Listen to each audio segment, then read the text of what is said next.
This video is brought to you by CapBeast.com. Design your own custom snapbacks and hats.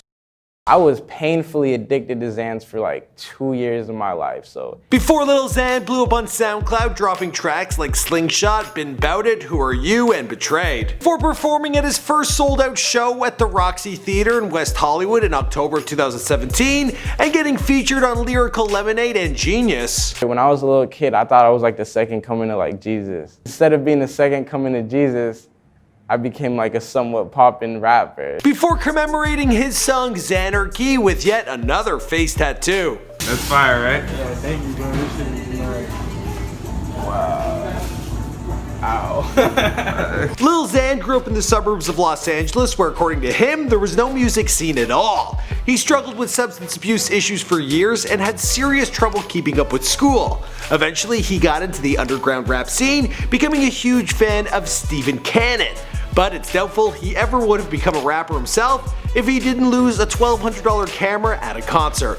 What the f is going on, guys? My name is Michael McCrudden, documenting the life and career of Lil Xan prior to fame, here for you on Before They're Famous. Now, a bunch of you guys requested this video. It was pretty crazy. I've also covered a ton of other SoundCloud rappers in the past. I'm talking Lil Pump, XXXTentacion, but let me know who you want me to document next in the comments down below. You can also hit me up on Instagram or Twitter at McCruddenM.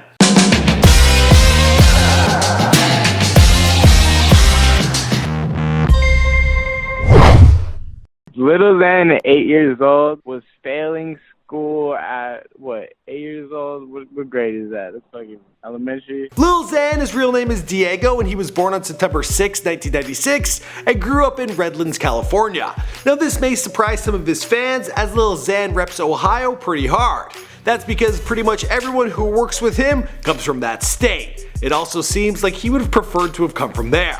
According to the Xan, Redlands was not the best place to come up as an artist. He stated, "There's no fucking scene there, everybody hates on everybody, it's hard to make it out there, it fucking sucks." Diego is of Mexican descent and was raised by both parents. Now, I don't know what his dad's name is, but his mother's name is Candy.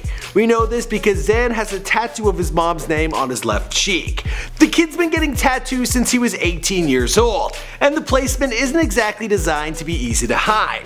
He started by tattooing his hand. His most obvious is a tattoo that says "fuck off." He then moved on to get a couple neck tattoos and his face tattoos. He has 3 Zs on his right cheek, which represent his Xanax use. I jumped straight to the most ignorant spots to get the tattoos, but like, it's art. Like, I fucking love it. Like, getting these face tattoos has changed my life, no doubt about it. Xan claims his parents don't mind the face tattoos and have always been supportive of his music. That's probably because he had a tough go of things when it came to school and drugs. Xan dropped out of high school when he was in the 9th grade and started using Xanax around 2013. He first tried the drug by mixing it up with Mountain Dew.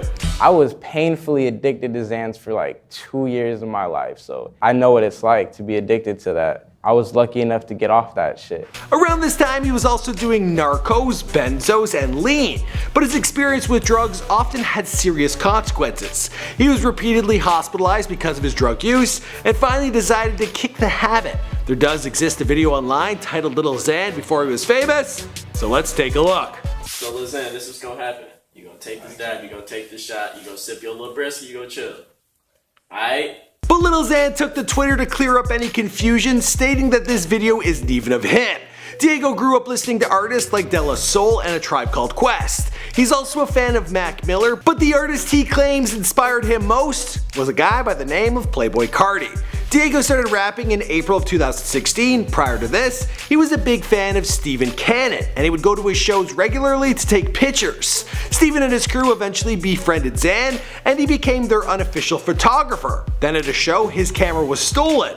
He then faced the decision of either paying $1,200 for a new camera or $20 for a recording session. He opted to try recording music and decided that he would continue to pursue rapping if people liked his work. He joined artists like Stephen Cannon, Eris Ray, and Zan Frank, forming the Low Gang Collective. And of course, he decided to immortalize the group by tattooing the word Low on his face, just below the triple Z tattoo. For his stage name, Lil Xan originally planned to use the moniker Baby NyQuil, but then a friend of his told him he wanted to call him Lil Xan because he was, quote, hella off the bars. The name refers to what you would expect, Xanax, even though he doesn't use the drug anymore.